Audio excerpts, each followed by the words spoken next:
Hello बच्चों, let's read the question. So in this question, distinguish between resistance, reactance and impedance of an AC circuit. यानी कि AC circuit का हमारे को resistance, reactance and impedance इसके अंदर difference बताना है। सबसे पहले हम देखते हैं रेजिस्टेंस क्या होता है। ठीक है, अब देखते हैं रेजिस्टेंस। ठीक है, तो रेजिस्टेंस क्या होता है? अगर हम रेजिस्टेंस की सिंपल बात करें उस लोग के अकॉर्डिंग, तो ये हमारा जो करंट होता है उसका अपोजिशन करता है। It denotes opposition of to current both AC and DC circuit. चाहे से वो AC सर्किट हो चाहे से DC सर्किट हो, दोनों के अंदर रेजिस्टेंस होता है वो अपोजिट होता है करंट का, यानी कि करंट को ये कम करता है। ठीक है, तो इसका अपोजिशन हो गया। अब बात करते हैं रिएक्टेंस की।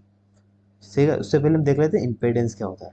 अगर हम इम्पेडेंस की बात करते हैं तो इम्पेडेंस जो होता है हमारा, ठीक है, it denotes it denotes net resistance AC circuit, AC circuits only.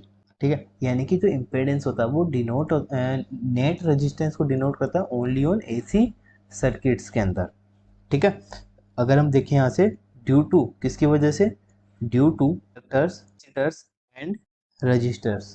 तो नेट रेजिस्टेंस होगा due to inductors, capacitors, resistors. ठीक है, वो उसको डिनोट करता है इम्पेडेंस हमारा, और ये AC सर्किट के अंदर ही पॉसिबल है।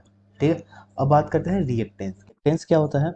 देखिए, जब हम रिएक्टेंस की बात करते हैं तो रिएक्टेंस डिनोट्स इंडिविजुअल रेजिस्टेंस।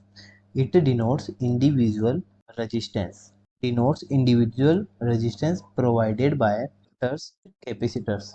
ठीक है, कैपेसिटर कौन से? कैपेसिटिव रिएक्टेंस इन AC सर्किट, इन AC सर्किट।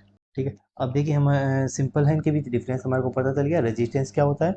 ये AC एंड DC सर्किट के अंदर जो करंट का अपोजिट करता है वो हमारा रेजिस्टेंस होता है। इम्पेडेंस क्या होता है? It denotes the net resistance due to inductors, capacitors and resistors के जो हमारा टोटल रेजिस्टेंस होता है, नेट रेजिस्टेंस, उसको डिनोट करता है हमारा इम्पेडेंस। अब बात करते हैं रिएक्टेंस की। रिएक्टेंस क्या होगा? ये individual resistance provide by the inductors, capacitors, AC circuit, वो हमारे को डिनोट करेगा इंडिविजुअल रेजिस्टेंस। सो ये इनके अंदर मेनली डिफरेंस होता है। So hope you understand this solution. Thank you.